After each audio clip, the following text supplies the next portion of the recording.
జరిగిన ఎన్నికల్లో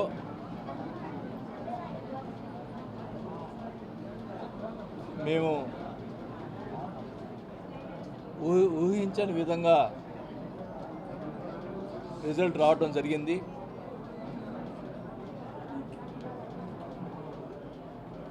నేను గత 20 సంవత్సరాల నుంచి కూడా 99 నుంచి ఎమ్మెల్యేగా ఉన్నప్పటి నుంచి కూడా ఎక్కడ ఎవరికి ఇబ్బంది పెట్టిన దాఖలాలు లేవు. నాకు చేయగలిగిన సహాయం చేశాను, ఎవరిని నొప్పించలేదు. అలాంటి పరిస్థితుల్లో నేను చెప్పడం జరిగింది ముందుగా ఎలక్షన్స్ ముందల, నేను చివరిసారిగా నిలబెడుతున్నాను, నన్ను గెలిపించి నన్ను మీ రుణం తీర్చుకోండి అని చెప్పి నేను అందరిని అడగడం జరిగింది. మరి ప్రజలు అంటే నేనేమన్నా తప్పు చేశానో లేకపోతే ఏం చేశానో నాకైతే తెలియదు, కానీ మమ్మల్ని ఆదరించలేదు. ప్రజలు వాళ్ళకి పట్టం కట్టారు. సో నేను ఏదైతే చెప్పానో ఈ చివరి ఎలక్షన్స్ అని, నేను ఆ రోజే కౌంటింగ్ రోజే సాయంత్రం వల్ల మధ్యాహ్నం నుంచే బాధ వేసి నేను ఊరు వెళ్ళటం జరిగింది.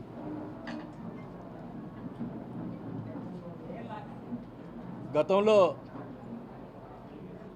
మేము ఎప్పుడు 5 సార్లు ఎలక్షన్స్ గెలిచిన తర్వాత ఎప్పుడు కూడా అవతల మీద ప్రతిపక్ష వాళ్ళ మీద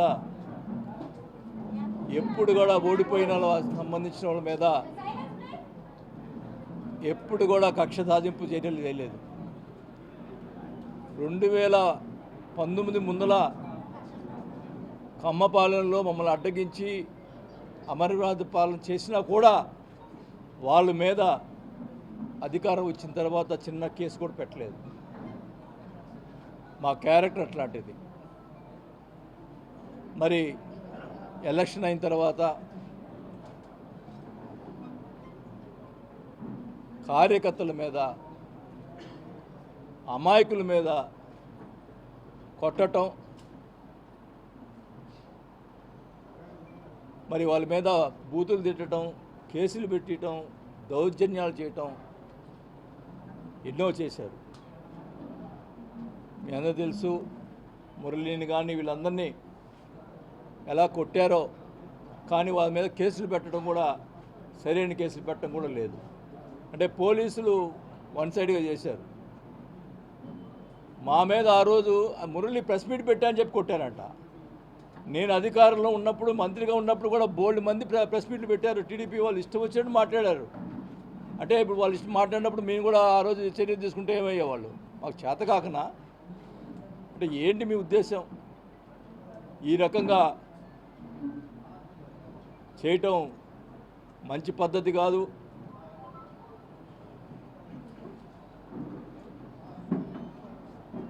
నేనైతే వాస్తవానికి ఎందుకులే మనకి ఈ రాజకీయాలు ఇంకా వద్దు అనుకునే పరిస్థితిలో మీరే నన్ను మళ్ళా తీసుకొచ్చారు రాజకీయాలకి. ఈ ప్రతిపక్ష వాళ్ళని కూడా ఈ సభాముఖంగా తెలియజేసుకుంటా ఉన్నా. నేను వదిలిపెట్టను ఒంగోలుని. ఖచ్చితంగా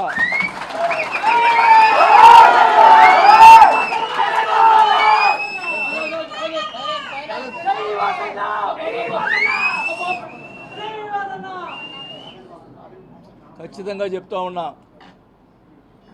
నీకేమన్నా దమ్ము ధైర్యం ఉంటే నా మీద పగ తీసుకో, మామూలు కార్యకర్తల మీద కాదు. మేము తిరగబెడతాం. మా వాళ్ళు ఎక్కువ తక్కువేం కాదు. నేను మధ్యలో వస్తే గొడవలు ఎక్కువ అవుతాయని చెప్పి మధ్యలో రాలా.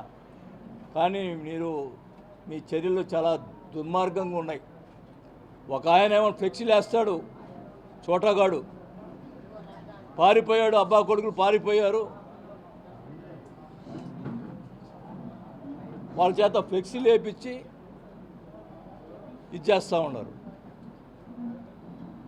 ఒక ఆయనతోటి ఒక జనసేన నాయకుడితోటి జనసేన పార్టీలో చేరతాడంట అని ఆయన చేత మాట్లాడిస్తాడు. ఆయనకి అవినీతి పరుడు, అవినీతిలు ఇవి ఉన్నాయి, మా పార్టీ అంతా అవినీతి పరుడు పార్టీ కాదు, మరి ఎట్లా చేస్తాడు అని చెప్పి ఒక ఆయన చేత మాట్లాడిస్తాడు. ఉంచుకోనే, నువ్వు ఒక్కడే ఉండి పార్టీని నడుపుకో. నా ఎవడొద్దన్నాడు, మేము వెంబడబడుతున్నాం ఆ పార్టీలో చేరటానికి. ఒకటైతే చెప్తా ఉన్నా, మీరు ఇంతదాకా వచ్చింది కాబట్టి చెప్తా ఉన్నాం, నేను అధికారులు ఉన్నప్పుడు భూ కబ్జాలు చేశారు, అవి చేశారని మాట్లాడారు. ప్రజల్ని మరి నమ్మారో ఏమైతే నాకు తెలీదు. మా అబ్బాయి మీద, నా మీద వాళ్ళు ఇష్టం వచ్చినట్టు మాట్లాడటం. నేను అడుగుతున్నా, ఫస్ట్ స్టార్టింగ్ నుంచి ఎక్కడి నుంచి స్టార్ట్ అయిందో అదే కాదు, అన్నీ కూడా చెప్తున్నాను నేను. ఫస్ట్ హవాలా మంత్రి అన్నారు. ఎక్కడ? చెన్నైలో 5 కోట్ల డబ్బులు దొరికితే ఎవరి? నల్లమల బాలు. ఆ డబ్బులు అయితే ఆ డబ్బులు నాయి హవాలా పంపించినాడు అని చెప్పి వాళ్ళ ప్రచారం, మా అబ్బాయి పంపించాడని, నా పంపించాడని ప్రచారం చేసి మీడియా వాళ్ళందరూ కూడా ప్రచారం చేశారు. నేను అడుగుతా ఉన్నా, ఆ నల్లమల బాలు ఇప్పుడు ఏ పార్టీలో ఉన్నాడు? మీ పార్టీలో ఉన్నాడు. తేల్చండి అది. నేను హవాలా చేశానా, నల్లమల బాలు డబ్బులు తేల్చండి. సిగ్గుంటే దమ్ముంటే తేల్చరా, తేల్చు. ఇష్టం వచ్చినట్టు ప్రచారం చేశావు, ఇష్టం వచ్చినట్టు మీడియాలో మాట్లాడిచ్చావు. తేల్చండి అది. ఫస్ట్ నెంబర్ 1 అది. నెంబర్ 2, ఇక్కడ బ్రాహ్మిన్స్ ల్యాండ్ ఉంది. ఉన్నమ్మా, ఎవరు మాట్లాడదు. బ్రాహ్మిన్స్ ల్యాండ్ ఉంది. ఆ బ్రాహ్మిన్స్ ల్యాండ్ సంబంధించి మనిషి ఎవరైతే ఆ రోజు నా దగ్గరికి వచ్చి ఈ ల్యాండు నేను కొన్నాను, నాకు కావాలని చెప్పి మా పార్టీ వచ్చి అడిగాడో, అప్పుడు నేను ఎంఆర్ఓని పిలిపించి మాట్లాడాను. మాట్లాడితే 2 బ్రాహ్మిన్స్ మధ్యలో డిస్ప్యూట్ ఉంది. అది ఒక బ్రాహ్మణ్ అతని దగ్గర, ఒంగోలు వెంకట సుబ్బారావు అనే అతని దగ్గర అతను 7 కోట్ల రూపాయల డబ్బులు తీసుకున్నాడు. జనార్దన్ అప్పు తీసుకున్నాడా, ఏం తీసుకున్నాడా, కాగితాలు రాసిచ్చాడు, డబ్బులు రిటర్న్ ఇవ్వలేదు. నేను ఎంఆర్ఓని పిలిచి అడిగాను, ఎవరిది ఈ డిస్ప్యూట్ సంబంధించిన ల్యాండ్ ఎవరిది కరెక్ట్ అంటే, ఈ 2 మూతి అనేది కరెక్ట్ అని చెప్పాడు. అప్పుడు మన పార్టీ ఉన్నటువంటి వెంకటరెడ్డి అనే అతను మన పార్టీలో ఉన్నాడు. అది వాళ్ళకి సంబంధించిందంట, మీరు కొనుక్కున్నామంటే మీ ఇష్టం అని చెప్పన్నాడు. ఆ తర్వాత ఇప్పుడు ఆ వెంకటరెడ్డి తెలుగుదేశం పార్టీలో ఉన్నాడు. ఓకే కమాన్, నేను ఆ భూ కబ్జా చేసి ఉంటే మరి వెంకటరెడ్డి పిలిచి తేల్చండి. నువ్వు 7 కోట్లు అతని దగ్గర తీసుకొని అతను డబ్బులు ఇవ్వకుండా, నేను కాపాడాను అతన్ని, అతను ఏం చేస్తాడోనని డబ్బులు ఇవ్వకుండా అతను భయపడతా తిరుగుతున్నాడు. ఇప్పుడు ఎవరు కాపాడుతారో నాకైతే అర్థం కావట్లా. అతను బతుకుతాడో చచ్చిపోతాడో. వీళ్ళు చేసే అక్రమాలు చూస్తుంటే, ఈ చేసేటువంటి అవినీతికి, ఈ చేసేటువంటి అరాచకాలు చూస్తుంటే పాపం వెంకట సుబ్బారావుని ఎవరు బతికిస్తారో నాకైతే అర్థం కావట్లా. అతను డబ్బులు ఇవ్వాలా, అతను కోర్టులో డిగ్రీ తెచ్చుకున్నాడు, డబ్బులు 9 కోట్లు కట్టాలని చెప్పి దాదాపు అది కరెక్ట్గా అమౌంట్ నాకు తెలియదు. అలాంటి పరిస్థితుల్లో అది 2వది. 3వది, పెద్దిరెడ్డి సూర్యప్రకాష్ రెడ్డి ఆయన భూ కబ్జా చేశాడన్నారు, దానికి నేను సపోర్ట్ చేశాడన్నారు. ఇప్పుడు పెద్దిరెడ్డి సూర్యప్రకాష్ రెడ్డి ఏ పార్టీలో ఉన్నాడు? ఆ రోజు నేను సపోర్ట్ చేయకపోతేనే నన్ను దగ్గర దూరం అయిపోయాడు, నీ దగ్గర చేరాడు. తెలుసు ఇప్పుడు అది నీ భూ కబ్జా ఎవడు చేశాడో. నీకు దమ్ముంటే ఎక్కడున్నా తెలుసు. నువ్వు ఇప్పుడు అధికారంలో ఉన్నావు. ఏ ఎమ్మెల్యే కూడా, మన పార్టీ వాళ్ళు కొంతమంది బాధపడుతున్నా కూడా నేను సిట్ వేసాను, తేల్చమని చెప్పాను. ఎస్పీకి, కలెక్టర్కి వాళ్ళు సరిగ్గా పనిచేయకపోతే సీఎం కంప్లైంట్ చేశాను. నేను నా క్యారెక్టర్ అది. ఈరోజు అధికారం లేదు కాబట్టి నువ్వు ఏమైనా చేయగలవు, నువ్వు రుజువు చేయాలా. నీ ఇష్టం వచ్చినట్టు ప్రచారాలు చేసి మా అబ్బాయి మీద క్యారెక్టర్ని దెబ్బతీసావు, ఇష్టం వచ్చినట్టు చేసావు. అన్నిటికీ ఓచుకున్నాం. ఓచుకునే కొన్ని ఎక్కువ చేసావు. నీ సోషల్ మీడియాలో ఇష్టం వచ్చినట్టు ప్రచారాలు చేసి భూ కబ్జా చేశాడు, భూ కబ్జా చేస్తాడు. చూపి నీకు పోతే మా వియ్యంకుడు సంబంధించినటువంటి విలాస్ దాని మీద అవినీతి జరిగింది, అక్రమాలు జరిగిందని. ఓకే, వాడేవాడు గుప్తా, వాడేవాడు ప్రెస్ మీట్ పెట్టి అక్కడ జరిగింది ఇది నీ అని చెప్పడానికి. ఓకే, నీకు అధికారం ఉంది, రా, ఏం తప్పు జరిగింది రా, నోటీస్ లీవు. అది కరెక్ట్ కాదో తెలిసిపోతుంది. ఈ రాష్ట్రంలో విల్లాస్ కట్టినటువంటి చాలామంది ఉన్నారు. వాళ్ళకి లేని మాకు ఉన్నాయి కూడా, వాళ్ళకి లేని కూడా ఉన్నాయి. మొత్తం కరెక్ట్గా ఉన్న పరిస్థితుల్లో అక్కడ 24 సెంట్లు గవర్నమెంట్ ల్యాండ్ ఉందని చెప్పి దాంట్లో ప్లాన్లో కూడా పలకరించి పక్కన పెట్టాం. అవి పక్కన నేను అడిగాను, మేము అవి నాకైతే ఆ ల్యాండ్ పరిస్థితులు కూడా తెలియవు. అడిగాను, ఏమైనా తప్పులు ఉన్నాయా చెప్పు అని అడిగితే టోటల్గా 24 సెంట్లు ఉంటే అది కూడా ప్లాన్లో చూపించి అది గవర్నమెంట్ ల్యాండ్ అని చెప్పి క్లియర్గా ప్లాన్లో చూపించి పక్కన పెట్టాము అని చెప్పి క్లియర్గా చెప్తే ఇష్టం వచ్చినట్టు మాట్లాడతారు. అంటే మా వ్యాపారం, అంటే మా వియ్యంకుడు డబ్బులు సంపాదించుకోకూడదు, ఆయన సంపాదిస్తే నాకేం డబ్బులు పెడతాడని దాని వ్యాపారానికి ఇది చేసినావు. సిగ్గులేదా నీకు? ఏం మాట్లాడతావు? నీకు నీ రాజుపాలెంలో ఎన్ని ఎకరాలు ఉంది? నీది గవర్నమెంట్ ల్యాండ్ ఎన్ని ఎకరాలు ఉంది? అయినా కూడా నేను ఎప్పుడు మాట్లాడలేదే. ఓకే, నువ్వు తప్పుడోడివి, నేను తప్పుడోడుగా నేను ఒప్పుకోను, తెలుసు. ఏదున్నారా నోటీసులు ఇచ్చుకో, ఏమేం చేసుకో, అంతేగాని మనుషులను పంపించి అక్కడ ఆ విలాస్ దగ్గరికి పంపించి దౌర్జన్యంగా మనుషులు పంపిస్తావా? చెప్పుతావు, కొడతా, లంచా ఒకళ్ళు ఎవరు వచ్చినా కానీ చెప్తాను. ఏమనుకుంటున్నారు మీరు? అనుకుంటున్నారా?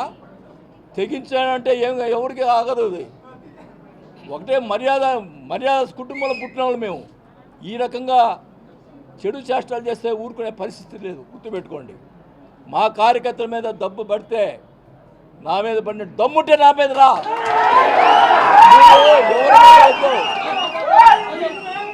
దమ్ము ఉంటే నా మీద రా. ఏందయ్యా ఇది? నీచమైన సంస్కృతి. రాజశేఖర రెడ్డి విగ్రహాలు పడగొట్టడం ఏంది? రాజశేఖర రెడ్డి గారు కానీ ఎన్టీ రామారావు కానీ ప్రజలకి సహాయం చేసినటువంటి వ్యక్తులు, వాళ్ళు ప్రజలకు మేలు చేసిన వ్యక్తులు. ఎవరికి అపకారం చేయలేదు, ప్రతిపక్షం వాళ్ళు కూడా అపకారం చేయలేదు, అందరికీ న్యాయం చేశారు. అలాంటి విగ్రహాలు పడగొట్టేది ఎవరి మీద? మా ఎమ్మెల్యేలు తప్పులు చేసింటే వాళ్ళ మీద కొట్టండి. చనిపోయిన రాజశేఖర విగ్రహాలు పడగొట్టేది ఏంది? మాకు చేత కాదు ఆ ఇంటర్ విగ్రహాలు పడగొట్టేది దానికి. ఆయన మహానుభావుడు, అందరికి ప్రజలు సేవ చేశాడు, గౌరవం ఇచ్చాం. నేను ఎక్కడ పార్టీలో ఏ తప్పు జరిగినా కూడా నిలబెట్టి అడిగేవాడిని. నేను ఒంగోలులో 20,000 పట్టాలు ఇవ్వకపోతే నేను పోటీ చేయనని చెప్పి గొడవ పెట్టుకున్నా. ఏదైనా కానీ తప్పు జరిగితే తప్పు అని చెప్పి మాట్లాడినటువంటి నేను. ఒకవేళ దాంట్లో మా పార్టీ వాళ్ళు కూడా నాకు అన్యాయం చేసి ఉన్నారు, అది నేను కూడా ఒప్పుకుంటున్నా. అది కూడా తొందరలోనే మొత్తం అన్నీ కూడా బయట పెడతా. ఎవడు తప్పు చేశాడు అన్నీ కూడా బయట పెడతాను, అది కూడా చెప్తా ఉన్నా. కానీ ఒకటే చెప్తా ఉన్నాం, నువ్వు అధికారంలో ఉన్నావు, భూ కబ్జాలు చేశా ఉన్నావు, నీకు అది ఉంది ఈరోజు అధికారం, బయటపెట్టు. నేను భూ కబ్జా చేసానంటే బయటపెట్టు. ప్రజల్ని ఎంత అన్యాయం నమ్మించేయడానికి ఎంత ఇది చేసావు. మా అబ్బాయి నన్ను నమ్మరని చెప్పి మా అబ్బాయి మీద పెట్టి చెప్పు, మా అబ్బాయి మీద ఏం చేసావు. ఈశ్వర్ అనేవాడు తెలుసు అతనికి, మా అబ్బాయి దగ్గర ఉండేవాడు. అతను అదొక ఆ ల్యాండ్ కరెక్ట్గా నాకు ఐడియా కూడా, ఆ ల్యాండ్ కూడా భూ కబ్జా చేశాడంటే మా అబ్బాయి గోడబడి కూడా ఇచ్చాడు. అది ఆ ఈశ్వరుని అడగండి, అవతల పార్టీ ఈశ్వర్ అనేవాడు ఆ పార్టీలోనే ఉన్నాడు. ఏంది ఇది? ఈ దుర్మార్గం ఏంది? నువ్వు మా మీద బురద చెల్లినటువంటి వాళ్ళందరూ కూడా మా పార్టీలో, వాళ్ళ పార్టీలో తీసుకున్నాడు అంటే ఏంటి నీ ఉద్దేశం? భూ కబ్జాలు చెప్పినటువంటి పేర్లన్నీ కూడా ఆ పార్టీలో తీసుకున్నా అంటే వాళ్ళ ఉద్దేశం ఏంటి? ఈరోజు చెప్తా ఉన్నా, నాకు తెలుస్తూ ఉంది. నేను 25 సంవత్సరాలు ఉన్నాను ఈ రాజకీయంలో ఎమ్మెల్యేగా. ఎవరినైనా ఈ ఒంగోలు కాన్స్టిట్యున్సీలో ఎవరినైనా ఒక అపార్ట్మెంట్ కానీ ఒక లేఅవుట్ కానీ ఎవడేస్తున్నాడు కానీ నేను ఎవరినన్నా అడిగానని చెప్పమనండి. నేను ఈరోజు ఊరేసుకొని చేస్తా ఒక్కడిని, మొత్తం వ్యాపారాలని ఈరోజు అందరికి నోటీసులు ఇస్తావు, 150 మంది నోటీసులు ఇస్తావు అంటే వాళ్ళని బెదిరించి డబ్బులు తినడానికి. ఇదాని సంస్కృతి. తెలుగుదేశం వాళ్ళు కూడా వేసారు లేఅవుట్లు. వాళ్ళు ఎవ్వరు నిన్ను పిలిచి మాట్లాడలేదే, ఎవరిని చేయలేదే. ఈరోజు 150 మంది దాకా నోటీసులు ఇచ్చి వాళ్ళ దగ్గర డబ్బులు గుంజేదానికి ప్రయత్నం చేస్తున్నావు. నేను ఊరుకోను, నీ అవినీతిని ఇంకో ఊరుకోను. రోజు బయట పెడతా, నీ వ్యవహారాన్ని బయట పెడతా. అంటే నేను జనసేన పోతా అని చెప్పి రియాజ్ చేత మాట్లాడిస్తావు. ఎవరు క్యారెక్టర్ ఎట్లా ఉంటుందో ఎవడెవడు కూడా అందరూ తెలుసు. నాకు పార్టీ ఇప్పుడు నేను మంత్రి పదవిని వదులుకున్నాను. నాకు పార్టీ నా స్వార్థం ఎప్పుడు చూసుకోలేదు. నేను నా వాళ్ళనుకున్నా, నా వాళ్ళు ఎప్పుడు నేను చేయగలిగిన సహాయం చేశాను తప్ప ఎవ్వరి దగ్గర ఒక రూపాయి నేను ఆశించలే. ఇంత దుర్మార్గంగా వ్యవహారంగా చేస్తే మటుకి ఉపేక్షించేది లేదని కూడా తెలియజేసుకుంటా ఉన్నా.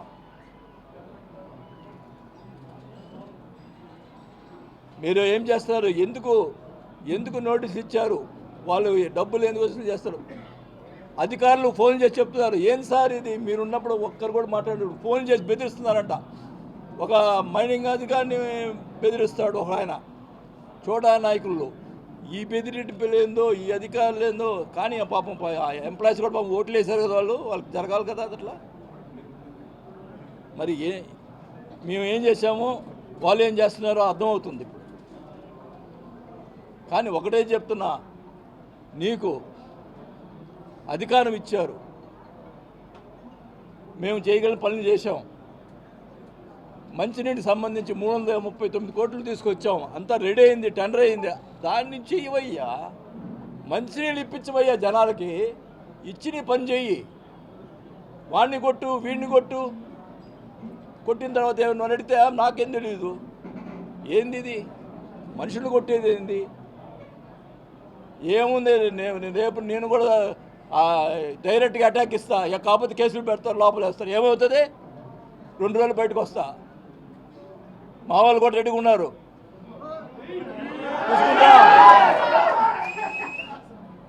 బోర్డులు పెట్టిస్తావా పారిపోయాడని? ఏందా పారిపోయేది? సిగ్గుండాలా. ఒకటైతే చెప్తున్నా, నేను మటుకి నాకు ఇంకా 1-2 నెలలు నా పనులు నేను చూసుకుంటా. ఎందుకంటే ఎలక్షన్లో నాకు కొన్ని అప్పులైనాయి, అవి తీర్చుకోవాలా. నీలాగా అప్పులు ఎగ్గొట్టేవాడిని కాదు నేను, వాళ్ళు బెదిరించేవాడిని కాదు. వాళ్ళకి నెలలో అన్నీ ఎవరైతే నేను అప్పులు చేస్తున్నానో వాళ్ళందరికీ డబ్బులు ఇచ్చేసి ప్రశాంతంగా వచ్చి ఒంగోలులో కూర్చొని నా కార్యక్రమం, నా మనుషులకి, నా వాళ్ళకి అందరు కూడా నేను న్యాయం చేసేదానికే ప్రయత్నం చేస్తాను తప్ప నేను పారిపోను. నేను ఎలక్షన్లో రాజకీయాలు వద్దనుకున్నా, కానీ ఈరోజు ఖచ్చితంగా ఉంటా. రేపు ఎలక్షన్స్లో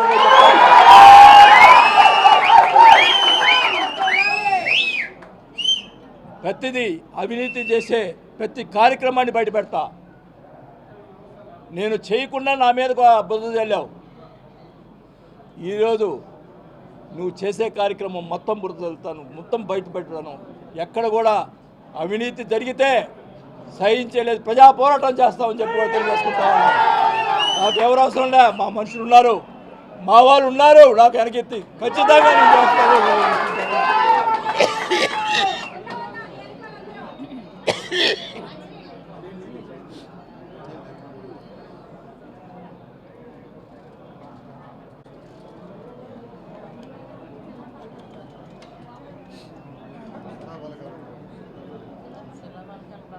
శిలాపలకాలు పాల్గొట్టారు. శిలాపలకాలు పాల్గొట్టే మా పేర్లు ఉన్నాయి, పాల్గొట్టారు. పోనీ మేము బాధపడం. కానీ రాజశేఖర్ గారి విగ్రహం ఆయన ఏం చేశాడు? రాజశేఖర్ గారి విగ్రహాలు పట్టుకొట్టమైంది. ఆయన ఏం చేశాడు? మహానుభావుడు. ఇంత దుర్మార్గమైన చర్యలు మేము ఎప్పుడు తీసుకున్నామా? వాళ్ళు వేసిన శిలాపలకాలు మేము పాల్గొట్టామా? ఎక్కడన్నా ఉందా ఇది? మీ తాత విగ్రహం ఎస్పీ కలెక్టర్ అబ్జెక్ట్ చేస్తే నేను పెట్టించాను విగ్రహాన్ని, మీ తాత విగ్రహాన్ని. ఏం సంస్కృతి నీది? నోటికి వచ్చాడు మాట్లాడతావు, నోటికి వచ్చిన మాట్లాడుస్తావు. వాళ్ళు కొంతమంది చేసి ఇష్టం వచ్చిన మాట ఇప్పుడు నేను మీ ప్రెస్ మీట్ పెడతా ఇష్టం వచ్చినట్టు కొంతమంది మాట్లాడిస్తాడు, ఇష్టం వచ్చినట్టు మాట్లాడిస్తాడు. కానీ ప్రస్తుతాలు కూడా నేను దయచేసి అడుగుతా ఉన్నా, తప్పు చేస్తుంటే రాయండి, తప్పు చేయకుండా. మొన్న ఎలక్షన్ ముందరంతా మీకేంటంటే మీకు కొన్ని మీరు తప్పనిసరిగా రాయాల్సి వచ్చింది మీ యొక్క యాజమాన్యం వల్ల. ఇప్పుడైనా చెప్తా ఉన్నా, మేము తప్పు చేస్తుంటే చేయండి, ఇది రాయండి. కానీ ఈ రకమైన చర్యలు మటుకి మీరు ఖండించాల్సిన అవసరం ఉందని కూడా ప్రతి పత్రికల్లో కూడా అడుగుతా ఉన్నా. నేను మటుకి మా జిల్లాలో, ప్రకాశం జిల్లాలో మా వాళ్ళందరినీ కాపాడడానికి నా వంతు నేను కృషి చేస్తానని చెప్పి కూడా తెలియజేసుకుంటా ఉన్నాం. ఇలాంటి నేను అడుగుతా ఉన్నా, ఇతను కాదు, ఇతను దుర్మార్గుడు ఏమేం చేస్తాడు, చంద్రబాబు గారిని ఆయన అడుగుతా ఉన్నా, అలాగే పవన్ కళ్యాణ్ గారిని అడుగుతా ఉన్నా.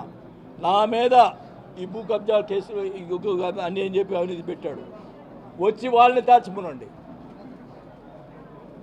వచ్చి వాళ్ళని తేల్చుకునండి. I'm ready. ఈ రాష్ట్రంలో ఎవడైనా ఈ రకంగా అడిగినోడు ఉన్నాడా చెప్పమనండి, నేను అడుగుతా ఉన్నా. అధికారం మీది. నేను మినిస్టర్గా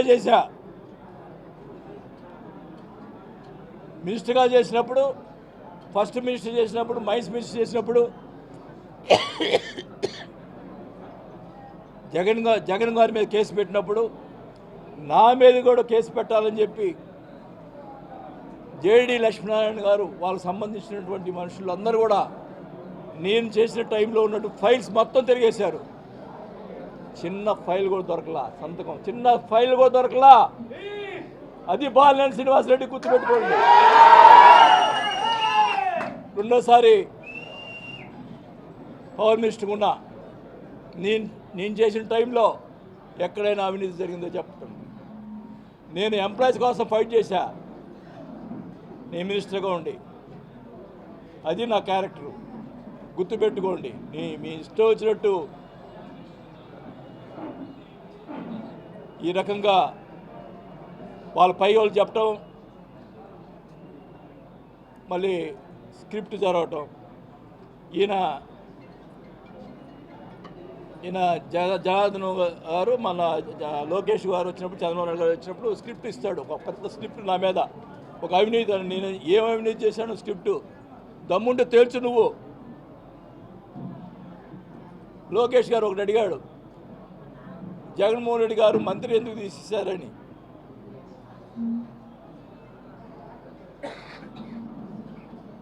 అది మళ్ళా కూర్చున్నప్పుడు చెప్తా, అన్నీ కూడా చెప్తా. ఏదైనా కానీ చెప్తున్నాను, నాకు పార్టీలు కానీ, నాకు నా డబ్బులు పోగొట్టుకున్నాను కానీ నేను ఎప్పుడు కూడా పోగొట్టుకోవాలా. ఒకటే చెప్తా ఉన్నా, నేను ప్రజల కోసం పోరాటం చేస్తా, రేపు మా జనం కోసం పోరాటం చేస్తాను. ఇక్కడ నీవు అవినీతి చేసి ఏదో చేయాలని చూస్తున్నావు. ఇక్కడ అందరిని బెదిరించి నువ్వు మొత్తం కూడా ఎస్పీని, డిఎస్పీని వీళ్ళని అందరినీ వేసుకొని చెప్తాను. ఇంకోటి కూడా చెప్తున్నా, ఈ పోలీస్ డిపార్ట్మెంట్కి మామూలు మీద జరిగినటువంటి సరి అయిన కేసులు పెట్టకపోతే ప్రైవేట్ కేసు వేసి ఎంత దూరమైన పోతా, పోలీసుల మీద కేసులు పెడతా, ప్రైవేట్ కేసులు పెడతా. ఖచ్చితంగా చెప్తున్నాం, మంచిగా చేయండి. మేము ఎప్పుడు కూడా ఒకటి మీద పలాడు వాడి మీద కేసులు పెట్టమని ఎప్పుడు చెప్పలా. ఈ రకంగా మా పార్టీ మా వాళ్ళు మనందరి మీద కేసులు పెడితే మటుకు ఊరుకోనని చెప్పి కూడా తెలియజేసుకుంటా ఉన్నా. ఖచ్చితంగా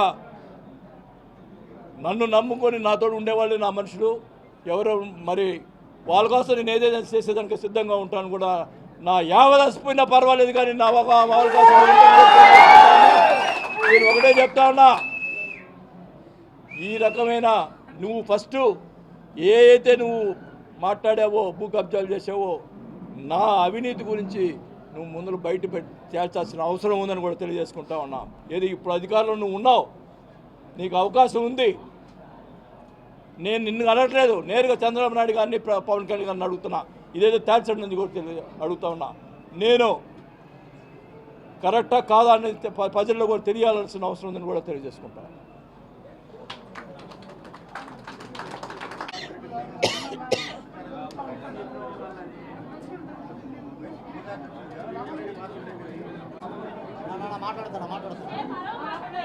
ప్రకాశం జిల్లా గొడ్డు బాలేదు. ప్రకాశం జిల్లాలో నాయకులు ఎవరు లేరా? ప్రకాశం గొడ్డు పోయిందా? పోలేదు కదా.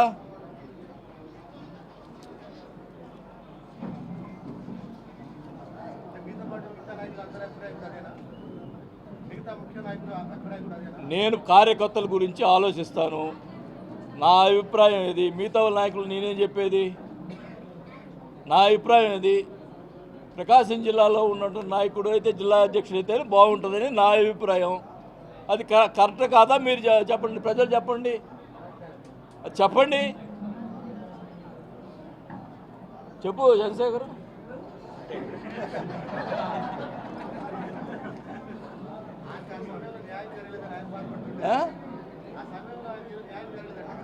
ఎవరికి? సరే, ఇంకా నయ్యో, ఇప్పుడు మాకు న్యాయం జరగకపోయినా నేను ఎమ్మెల్యే కదా, ఎమ్మెల్యే అయ్యాడు, సంతోషించు. అది సంతోషించాలి ఆయన.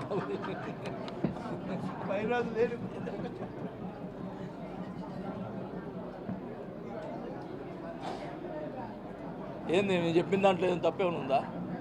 చెప్పండి అయ్యా. మీరు ఆ రోజు వాళ్ళందరూ ఈ భూ కబ్జాలు అన్నారు కదా, అదే తేల్చమనండి.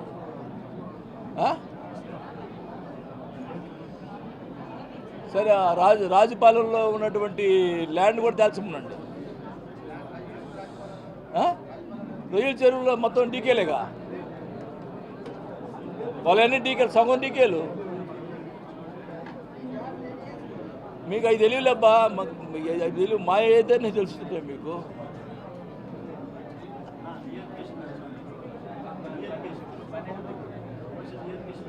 పెట్టాము, ఏది ఇంతమందికి డేట్ ఇవ్వలేదు వాళ్ళు. అక్కడ కూడా ఏం జరుగుతుందో మాకు అర్థం కావటం. డబ్బులు కట్టించుకున్నారు, ఇంతమందికి వెళ్ళి డేట్ ఇలా.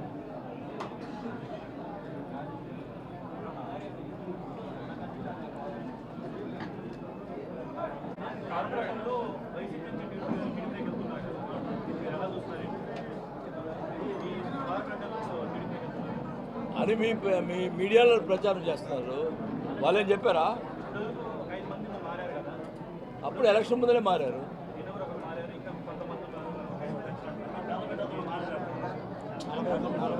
సంతనదులపాడు కాన్స్టిట్యూన్సీ అని మారినట్టు. ఇప్పుడు ఒకటే చెప్తున్నామబ్బా,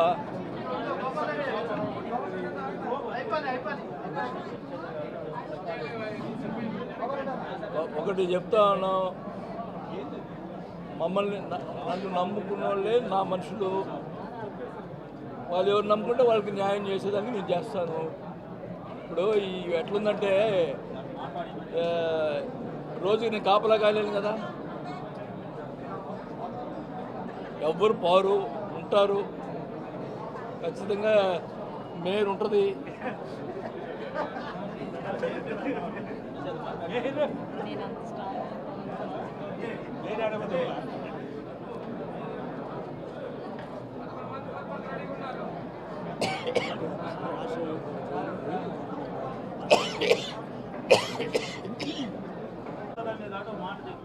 ఇప్పుడు వాళ్ళ షాపులు కూడా పడగొడతా ఉన్నారు, ఆస్తులు కూడా ధ్వంసం చేస్తూ ఉన్నారు. ఈ రకంగా ఆస్తులు ధ్వంసం చేస్తూ ఉన్నారు పోయి. ఇదేం సంస్కృతి? ఇప్పుడు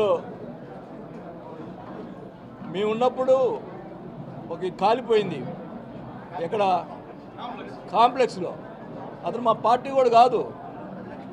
10 లక్షల డబ్బులు పాపం వాళ్ళ ఫ్యామిలీ రోడ్డు మీద పడతాను, 10 లక్షల డబ్బులు సొంత డబ్బులు ఇచ్చాం. ఈ రకంగా ఆస్తులు పాల్గొట్టలేదే. ఆస్తులు పాల్గొట్టేది ఏంది? దేవుడు చూస్తాడు. నువ్వేదో ఇప్పుడు అధికారం ఉందని చెప్పు కదా, ఏదో చలాయించుకుందాం అనుకుంటున్నాయేమో. ఖచ్చితంగా శిక్ష అనేది ఉంటుంది. మనం చేసే తప్పుకు, ప్రతి తప్పుకి శిక్ష ఉంటుందని కూడా తెలియజేసుకుంటా ఉన్నాం.